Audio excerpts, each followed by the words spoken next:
给他的一个অনেক荣誉证书。 এই অনুষ্ঠানে তিনি উপস্থিত হয়ে অনেক আনন্দ 给他 এবং তিনি মনে করলাম বহু বছর পর 这个呢也 আপনি 是 তো আগের মতো 这个他到这个点儿上， আমার শুভানুধ্যায়ী হিসেবে ওনার কামনা এবং পূর্ণ হোক তিনি এটা আশা বলেছেন করি। আপনি যদিও তার চেয়েও 6-7 বছর বয়স বেশি, কিন্তু আপনি দেখতে অনেক ইয়া মনে হচ্ছে। You have to come to Bangladesh. চীনের গভীর অভ্যন্তরে যাওয়ার আমার সুযোগ হয়েছে। এমন সব খাবার খেতে হয়েছে যে সব খাবার আমি কোনোদিন জীবনে খাইনি। ফড়িং ভাজা, ওকে, বড় চ্যালেঞ্জও ছিল। ফড়িং ভাজাও খেতে হয়েছে, মজা লেগেছে, ভালো লেগেছে।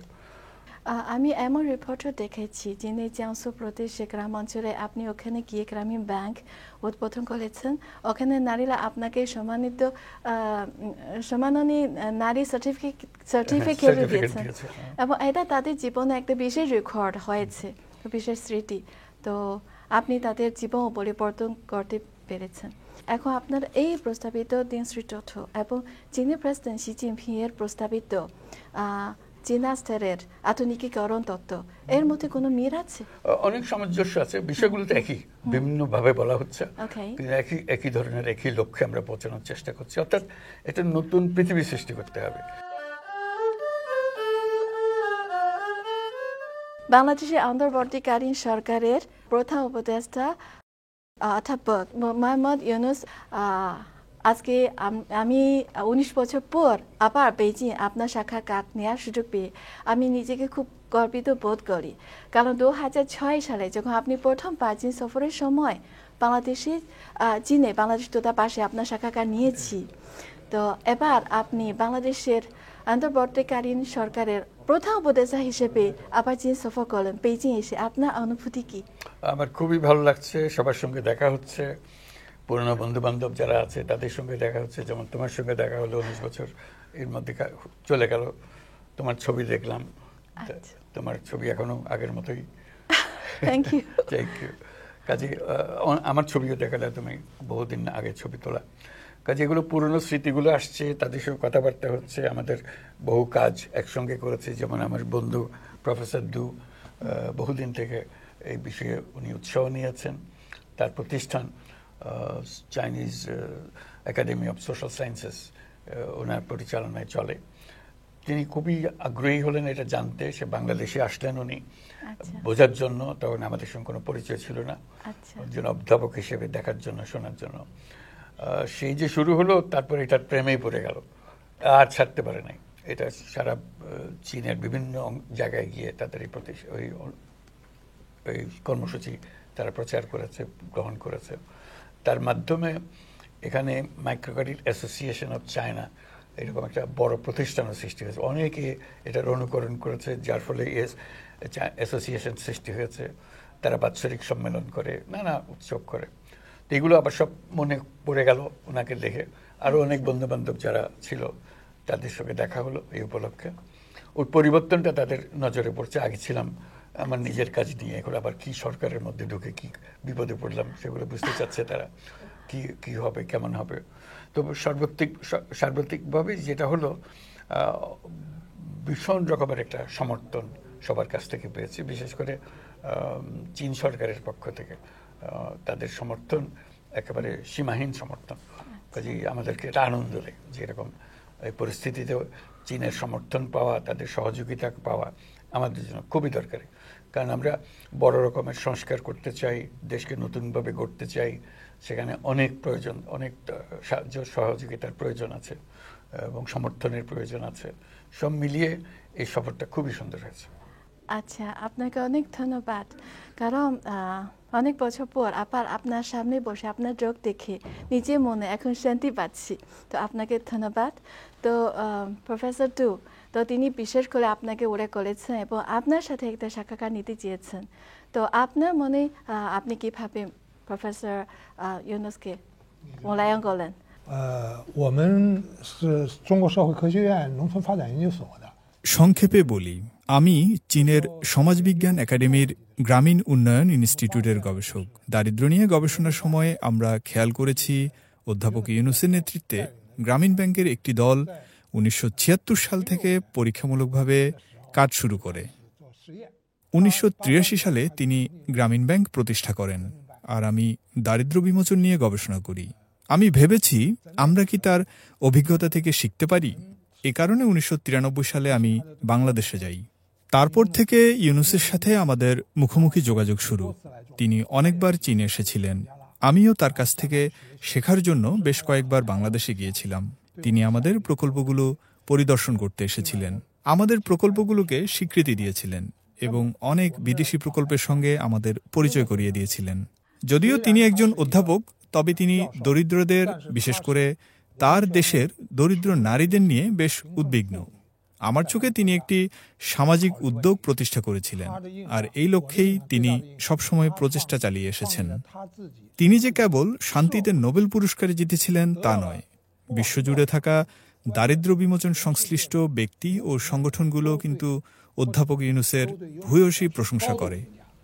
是这么一个的状况。好的，那我一会儿我再问您问题哈，先请刘教授再讲讲他的感受。তিনি বিশেষ করে উল্লেখ করেছেন যে আপনি গ্রাম অঞ্চলে গরিবদের জন্য যেভাবে ক্ষুদ্র ঋণ যে সিস্টেম চালু করেছেন, এটা শুধু বাংলাদেশ নয় এবং চীন সহ বিশ্বের অনেক দেশের সাথে অনেক দেশের লোকেরা তারা উপকার পেয়েছেন। আমি জানি চীনের ইউননান এবং জিয়াংসু অন্য কিছু প্রদেশে তারাও ক্ষুদ্র ঋণের যে নমুনা করেছেন এবং গ্রামীণ ব্যাংকের মডেল অনুসরণ করেছেন। তো আপনি চীনের গ্রাম অঞ্চলের নারীদের জীবন উন্নয়নের জন্য আপনার বিশেষ অবদান আছে, এই জন্য আপনাকেও ধন্যবাদ। এখন চীনের এমন সংস্থার উপর আপনার কি ভরসা, কি প্রত্যাশা? প্রফেসর দূর কারণে চীনের গভীর অভ্যন্তরে যাওয়ার আমার সুযোগ হয়েছে, যেখানে খাবার পাওয়ার সমস্যা ছিল, থাকার জায়গার সমস্যা ছিল। এমন সব খাবার খেতে হয়েছে যেসব খাবার আমি কোনোদিন জীবনে খাইনি। ফরিং ভাজা, বড় চ্যালেঞ্জও ছিল। ফরিং ভাজাও খেতে হয়েছে, মজা লেগেছে, ভালো লেগেছে। তো নিচে নিয়ে গেছে এই জন্য যে দারিদ্র্যটা বোঝার জন্য, চীনের মধ্যে কি পরিমাণ দারিদ্র্য আছে, সেই দারিদ্র্যের কঠিন রূপ এটা দেখে মনে হলো যে দরিদ্রের চেহারা দুনিয়ার সর্বত্র একই, সেটা চীনে হোক, বাংলাদেশে হোক, অন্য দেশে হোক। সেটার কি সমাধান আছে? সমাধানটা হলো মানুষের যে সৃজনশীলতা, সেটাকে যদি স্বীকৃতি দিয়ে সমাজ যদি তার প্রাতিষ্ঠানিক আয়োজন করত, তোমার কাজ তুমি করো, আমি তোমাকে সহযোগিতা করব যাতে করে সেটাতে তুমি এগিয়ে যেতে পারো। বাংলাদেশে যেমন, এখানেও চীনেও তাই, ঘরে নানা রকমের প্রাণী পালন করে, যেগুলো বিক্রি করে, নিজেরা খায়, এরকম। কিন্তু পয়সা নেই, টাকার অভাব। কাজে ওই ক্ষুদ্র ঋণটা ওই কাজে লাগলো, যে টাকাটা হাতে পেলে সেটাকে ব্যবহার করতে পারে। মনে হলো যে তার একটা হাতের মধ্যে একটা শক্তি আসলো, ওই শক্তিটাকে ব্যবহার করে তার জীবন পরিবর্তন করা। মহিলাদের অবস্থা সব জায়গাতে একই রকম, চীনে যেরকম বাংলাদেশে এরকম। চীনে মহিলাদের অবস্থার পরিবর্তন দ্রুত গতিতে হয়েছে, কিন্তু যে সময় আমরা ঘোরাঘুরি করছি চীনে, তখন অবস্থা খুবই খারাপ অবস্থার মধ্যে ছিল মেয়েরা। তো তার মধ্যেও এটুকু সুযোগ পেয়ে তারা যে কি পরিমাণ আনন্দিত হতো, তাদের ছেলে মেয়েরা আমাদেরকে ঘিরে রাখতো, যে এটা খুব মূল্যবান কথা, মূল্যবান মানুষজন এখানে এসছে, তাদের সঙ্গে কথা বলার সুযোগ পাওয়া। তো আমার কাছে ভালো লাগতো যে চীন আর বাংলাদেশে কোনো তফাৎ দেখি নাই, একই পরিস্থিতি, একই জায়গা।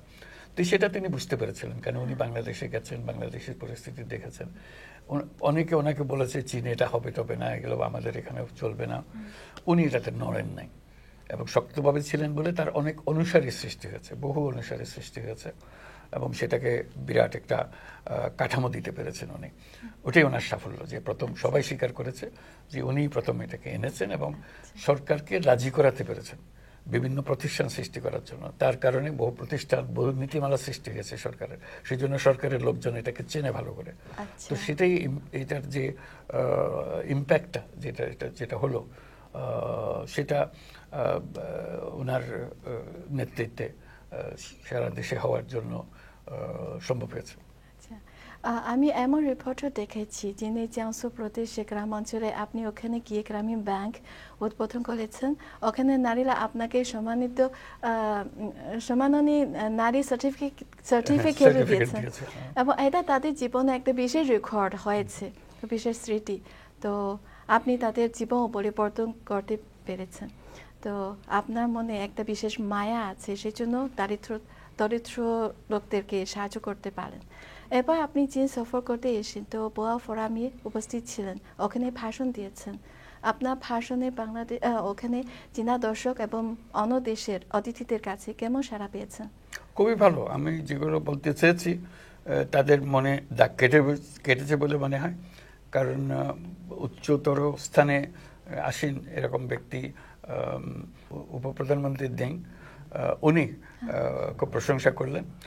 বিশেষ করে ওই যে 3-0 কথাটা বলে, আমি মনে করেছিলাম এগুলো বোধহয় কোনো বুঝতে পারবেন না, এটা সংক্ষিপ্ত জিনিস। উনি এসে বলে যে এটা আমার কাছে খুবই ভালো লেগেছে। বিশেষ করে যে তরুণদের মনের মধ্যে যদি এটা তোমার যে চেষ্টা করছো তরুণদের মনে এটা ঢুকিয়ে দেওয়ার জন্য, এটা আমার কাছে খুব আকর্ষণীয় মনে হয়েছে। কাজে উনিও বুঝতে পেরেছেন জিনিসটা আমরা কি বলতে চেয়েছি, যদি সংক্ষেপে বলা হয়েছে ওখানে, কিন্তু মর্মকথাটা উনি বুঝতে পেরেছেন এবং বলেছেন আমার কাছে খুব ভালো লেগেছে জিনিসটা, আমি এটা চিন্তা করে দেখব কিভাবে আমরা করতে পারি এটা। কাজে এই তরুণদের উদ্বুদ্ধ করা, তার মনের মধ্যে জাগা কতগুলো স্বপ্ন জাগানো, লক্ষ্যবস্তু স্থির করা, এটা মানুষের মনে জাগে। তো আমি বক্তৃতা দেওয়ার পরে অনেকে কথা বলতে এসেছিলেন। আমার পাশে যিনি বসছিলেন তিনিও খুব উচ্চকণ্ঠে প্রশংসা করলেন যে এটা আমার কাছে খুব ভালো মনে হয়েছে কথাটা আপনার। তো এই সংক্ষিপ্ত সময়ের মধ্যে যে ওনার মনে একটা দাগ কাটতে পেরেছে, ওটা দেখে আমি খুব খুশি আছি। আপনার সাথে সাক্ষাৎকার নেওয়ার আগে আমি তো আপনার যে তিন শ্রী তথ্য সে বই পেয়েছি ইংলিশ ভাষণের, আমি সেটা কিছু পড়েছি এবং আমি আপনার কাছে জানতে চাই, এখন আপনার এই প্রস্তাবিত তিন শ্রী তথ্য এবং চীনের প্রেসিডেন্ট শি জিনপিং এর প্রস্তাবিত চীনা স্তরের আধুনিকীকরণ তত্ত্ব, এর মধ্যে কোনো মিল আছে? অনেক সামঞ্জস্য আছে, বিষয়গুলো তো একই, বিভিন্নভাবে বলা হচ্ছে, কিন্তু একই ধরনের একই লক্ষ্যে আমরা পৌঁছানোর চেষ্টা করছি। অর্থাৎ একটা নতুন পৃথিবী সৃষ্টি করতে হবে। এই পুরনো পৃথিবী যতই আমরা এটাকে টেনে ছিঁড়ে এগিয়ে নিয়ে যেতে চাই, আমাদের পরিশ্রমটা সার্থক হচ্ছে না। কাজে আমাদের চেষ্টা হবে এইটা মেরামতি কাজে না গিয়ে বরং সুন্দর করে নতুন করে আবার গড়া, কাঠামোটা করা, চিন্তার কাঠামোটা করা। এটি ছিল 3-0 মূল কথাটা। এবং পরিষ্কারভাবে বলা আমরা কি চাই, সেটা হলে তারপরে অন্যান্য প্রাতিষ্ঠানিক আয়োজন এই লক্ষ্যকে স্থির করে করা। কাজে এটা এমন না যে আমি আগে থিওরি বানিয়ে ফেললাম, তারপরে পৃথিবী যাই হোক সেটা তারপর আমার থিওরি ঠিক থাকবে, ওরকম না। আমরা পৃথিবী কি চাই আগে ঠিক করব, তার জন্য যা যা লাগে, থিওরি লাগে, কাঠামো লাগে, সব কিছু আমরা ঠিক করব ওই লক্ষ্যে পৌঁছানোর জন্য। সেটাই হলো মূল বিষয়। কাজে 3-0 বিষয়টা হলো যে এই হলো আমাদের লক্ষ্যবস্তু, এবং যত কিছু পাল্টাতে হবে, যতগুলো সৃষ্টি করতে হবে, এই লক্ষ্যে আমাদেরকে সৃষ্টি করতে হবে। সেটা বাস্তবায়িত হলে আমাদের পৃথিবী অনেক সুন্দর হবে। শুধু সুন্দর হবে না, বেঁচে যাবে। বর্তমান যে পৃথিবী, যে সভ্যতার কাঠামোতে আমরা আছি, এই কাঠামোতে পৃথিবী বেঁচে থাকার কোনো সুযোগ নাই। এটা আত্মহননকারী একটা সভ্যতা। কাজে এই আত্মহনন থেকে রক্ষা করে তাকে সুন্দর একটা সভ্যতার দিকে নিয়ে যেতে হলে ওখান থেকে ডিপার্ট করতে হবে, সরে আসতে হবে। এই সরে আসার যে চিন্তা ভাবনা, সেগুলোর কথাই আমরা বলছি। আমি জানি আপনি চীন সফরে যে কয়েকদিনে অনেক থাইড প্রোগ্রাম আছে, এবং আজ সকালে আপনি চীনের প্রেসিডেন্ট শি জিনপিং এবং ভাইস প্রেসিডেন্ট সাথে হানজোর সাথেও সাক্ষাৎ করেছেন। আপনাদের সাক্ষাতের আলাপ আলোচনা কেমন হয়েছে? খুবই ভালো হয়েছে। উনি মনে করতে পারলেন, প্রেসিডেন্ট শি মনে করতে পারলেন যে তার সঙ্গে আমার 2009 সালে, তখন তিনি ভাইস প্রেসিডেন্ট ছিলেন, তারই আহ্বানে ওনার অফিসে গিয়েছিলাম, আলোচনা হয়েছিল, মাইক্রো ক্রেডিট নিয়ে আলোচনা হয়েছিল, সেটার কথা উনি উল্লেখ করলেন। ওনার মনে দাগ কেটেছে সেটাও বললেন। উনি ফুজিয়ান প্রভিন্সের গভর্নর ছিলেন, সেই সময়ে তার এই সমস্যাগুলো ছিল সেটার কথা উনি উল্লেখ করেছেন, এবং এই চিন্তা, মাইক্রো ক্রেডিটের চিন্তাটা তার কাছে খুব মনে ধরেছে, সেটা উনি উল্লেখ করেছেন। কাজে এটা একেবারে যে একজন অপরিচিত লোকের সঙ্গে দেখা হচ্ছে সেরকম না। তার স্মৃতিতে অনেক কিছু আছে, যে কারণে উনি স্মরণ করতে পেরেছেন তার গভর্নর হিসেবে তার অভিজ্ঞতা, দারিদ্র্যের সঙ্গে যে উনি চেষ্টা করেছেন দারিদ্র্যের পেছনে ছোটা এবং তাদেরকে দারিদ্র্যমুক্ত করার, সেই কারণে কি কি উপায় হতে পারে, সেই উপায়গুলোর মধ্যে এটাও তিনি উপায় হিসেবে গ্রহণ করেছিলেন। সেই জন্যই ওনার মনে এটা এখনো রয়ে গেছে। তো আমাদের আলোচনা খুবই সুন্দর হয়েছে। আমরা কি করতে পারি বাংলাদেশের পরিস্থিতিতে, সেটা তার কাছে আমরা উল্লেখ করেছি যে আমাদের সাহায্য সহায়তা সমর্থন দরকার এটার পেছনে, উনি সেটা সমর্থন দিতে আগ্রহী হয়েছেন। বলছি আমরা তো আপনাদের যা লাগে আমরা চেষ্টা করবো আপনার কাছে পৌঁছে দিতে। আচ্ছা, তো একটা আগে যখন তিনি ওরা করেছেন, তো আপনার যে প্রচেষ্টায় তিনি মনে করলেন তখনকার যে 30 বছর আগের কথা, তখন থেকে তিনি বুঝতে পেরেছেন বাংলাদেশ থেকে আমরা অনেকেও শিখতে পারি। কারণ এই কথাটা আমি প্রথমবার যিনি একজন সিনিয়র প্রফেসর কাছে শুনেছি। এর আগে অনেক সময় আমি সাক্ষাৎকার নিই, বাংলাদেশি বন্ধুরা বলে হ্যাঁ আমরা চীনে এসে কিছু শিখতে পারেন। তো তিনি বলেছেন তো ভালো হয়েছে।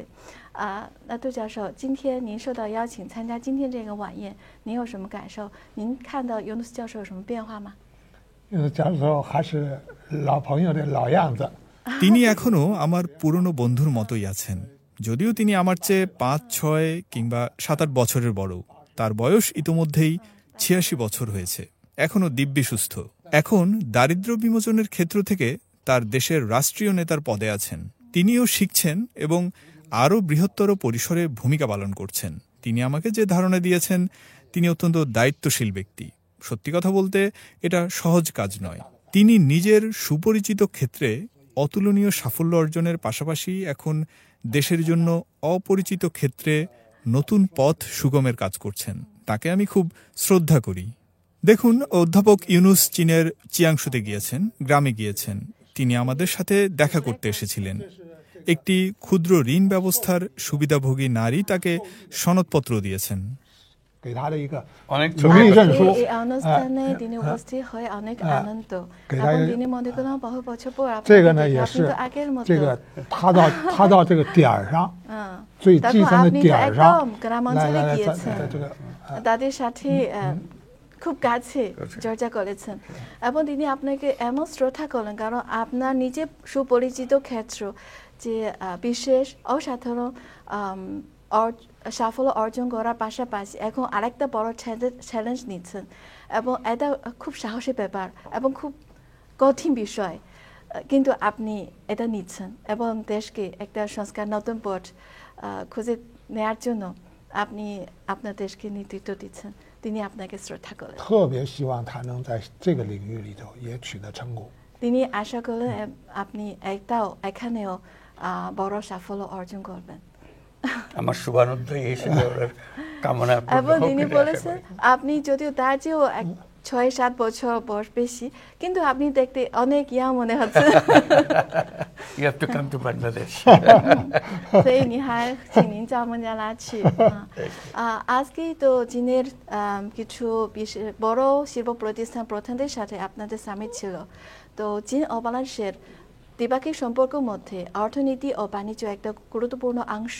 তারা আপনি মনে করলেন এই ক্ষেত্রে আর কি কি কাজে অগ্রগতি হতে পারে? সব বিষয়ে অগ্রগতি হতে পারে। আজকে সবার সঙ্গে বসলাম, সবার সঙ্গে আলোচনা হয়েছে, প্রাথমিক আলোচনা হলো। তারা আসবে, বাংলাদেশে আসবে, আরো নতুন ভাবে কি কি তৈরি করা যায়। আমরা বর্তমানে যে সুযোগ সৃষ্টি হয়েছে সেই সুযোগগুলো গ্রহণ করার জন্য তাদেরকে আহ্বান জানালাম। তারা খুব সাগ্রহে সেটাতে সম্মতি দিয়েছে, তারা আসবে। আমরা চীনে অনেক বন্ধু পেয়েছি, এই বন্ধুত্ব এখন আমরা আমাদের কাজে লাগাবো যাতে করে একসঙ্গে মিলে আমরা নতুন বাংলাদেশ গঠন করতে পারি। আচ্ছা, 14 বছর 2025 হলো চীন ও বাংলাদেশের কূটনৈতিক সম্পর্ক প্রতিষ্ঠা 50তম বার্ষিকী এবং চীন ও বাংলাদেশের সংস্কৃতির বিনিময় বর্ষ। তো এই বছর দু দেশের সম্পর্ক আরো গভীর করার জন্য অন্তর্বর্তীকালীন সরকারের কোনো উদ্যোগ আছে? আমরা সবসময় চেষ্টা করবো এই সম্পর্ক গভীরতা হোক, ঘনিষ্ঠতর হোক, এটা আমাদের চেষ্টা থাকবে, এখনো আছে। আর এই উপলক্ষে আমরা সেই চেষ্টা করে যাব। সেই কারণেই এখানে আসা, সবার সঙ্গে দেখা করা, এখানকার দেশের যারা নেতা আছেন তাদের সঙ্গে বৈঠক করা, তাদের সঙ্গে আলাপ করা, এটা আমরা করতে পেরেছি এবং আমরা মনে করেছি যে আমাদের কথাগুলো তারা খুব মনোযোগ দিয়ে শুনেছেন এবং আমাদেরকে সমর্থন করবেন। সবাইকে ধন্যবাদ। আচ্ছা, আপনাকে অনেক ধন্যবাদ আমাদের সাক্ষাৎকার দেওয়ার জন্য। আপনাকে ধন্যবাদ। আপনার এত সুন্দর বাংলা বলার জন্য ধন্যবাদ। Thank you.